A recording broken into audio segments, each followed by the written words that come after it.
This video sponsored by EduQuest. இது online courses provide பண்ணுற கம்பெனி. இதில் நிறைய ஆன்லைன் கோர்சஸ் இருக்குது. Advance marketing combo, digital marketing student combo, accounting and GST combo, advanced stock marketing, இன்னும் நிறைய கோர்சஸ் இருக்குது. இந்த வீடியோ உங்களுக்கு ரொம்ப யூஸ்ஃபுல்லாக இருக்கும். இதோட லிங்க் உங்களுக்கு டிஸ்கிரிப்ஷனில் கொடுக்குறேன். தேவைப்படுறவங்க யூஸ் பண்ணி பாருங்கள். The struggle to find courses that truly speak your language, it's finally over. Welcome to EduQuest, where learning is made just for you. At EduQuest, we bring you a wide range of online courses, from career building programs to skill boosting masterclasses, all in your regional language. Because we believe language should never be a barrier to success. Our courses are tailor made after understanding what today's learners really need. So why wait? Start learning the smarter, simpler way only with EduQuest. Visit eduquest.courses and explore your next course today. And hey, don't miss out on our exciting offers and promotions. உலகின் முதல் 10 பணக்காரர்கள் பட்டியலில் இருந்து வெளியேறினவர் bill Gates. என்ன காரணம்? மைக்ரோசாஃப்டின் முன்னாள் தலைமை நிர்வாக அதிகாரியும் உலகில் சிறந்த பணக்காரர்கள் பட்டியலில் 5வது இடத்தில் இருந்து 12வது இடத்திற்கு தள்ளப்பட்டார்.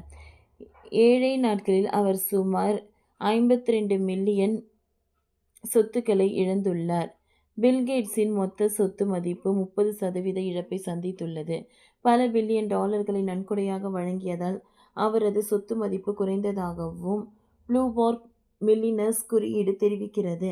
அவர் தற்பொழுது 124 பில்லியன் சொத்து மதிப்புடன் 12வது இடத்தில் தள்ளப்பட்டுள்ளார்.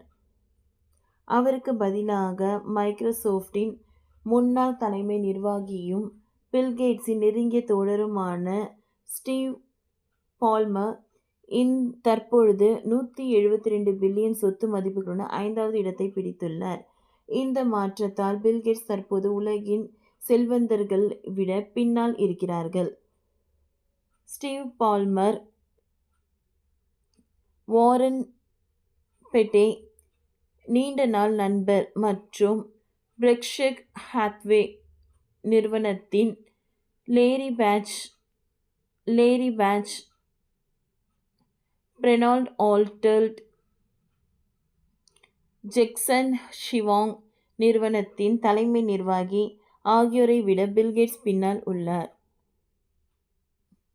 உலகில் பணக்கார பட்டியலில் ஜூலை 4, 2025 நிலவரப்படி Elon Musk 361 billion, Mark Zuckerberg 254 billion, Larry Ellison 253 billion, Jeff Bezos 244 billion, Steve Ballmer 172 billion, Larry Page 163 billion, Bernard Arnold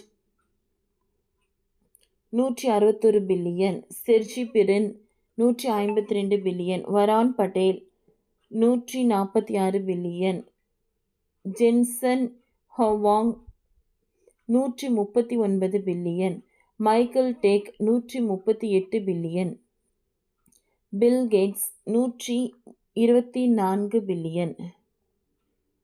Microsoft நிறுவனரான பில் கேட்ஸின் சொத்து மதிப்பு சமீபத்தில் திடீரென சுமார் 52 மில்லியன் குறைந்தது.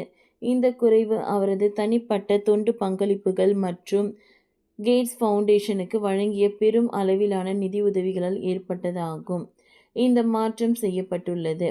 பில்கேட்ஸின் தனது மே மாத வலைப்பகுதியில் பகிர்ந்திருந்த சொத்து மதிப்பீடு விவரங்கள் மற்றும் தொண்டு பங்களிப்பின் கருத்தில் கொண்டு மதிப்பீட்டு முறையை மாற்றியதாக தெரிவித்தார்.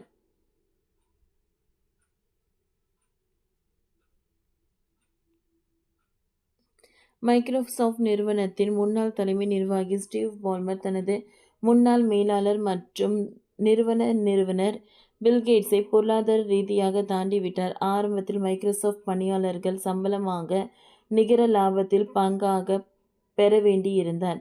பின்னர் நிறுவனம் அதை மாற்றி பணியாளர்களுக்கு பங்குகள் வழங்க ஆரம்பித்தது. பங்குகளின் மதிப்பு உயர்ந்ததன் காரணமாக ஸ்டீவ் பால்மருக்கு கொடுக்கப்பட்ட பங்குகள் இப்பொழுது மிகப்பெரிய சொத்தாக மாறிவிட்டன.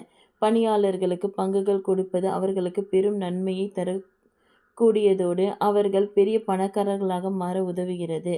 ஸ்டீவ் பால்மர் CEO பதவியில் இருந்த காலமும் பின்னர் பங்குதாரராக இருந்த காலமும் மைக்ரோசாஃப்ட் நிறுவனத்தின் வளர்ச்சியால் தனது சொத்துக்களை பெரிதும் அதிகரித்துள்ளார். ஓகே ஃப்ரெண்ட்ஸ், இந்த வீடியோ உங்களுக்கு யூஸ்ஃபுல்லாக இருந்ததுன்னா லைக் பண்ணுங்கள், ஷேர் பண்ணுங்கள், சப்ஸ்கிரைப் பண்ணுங்கள். தேங்க்யூ.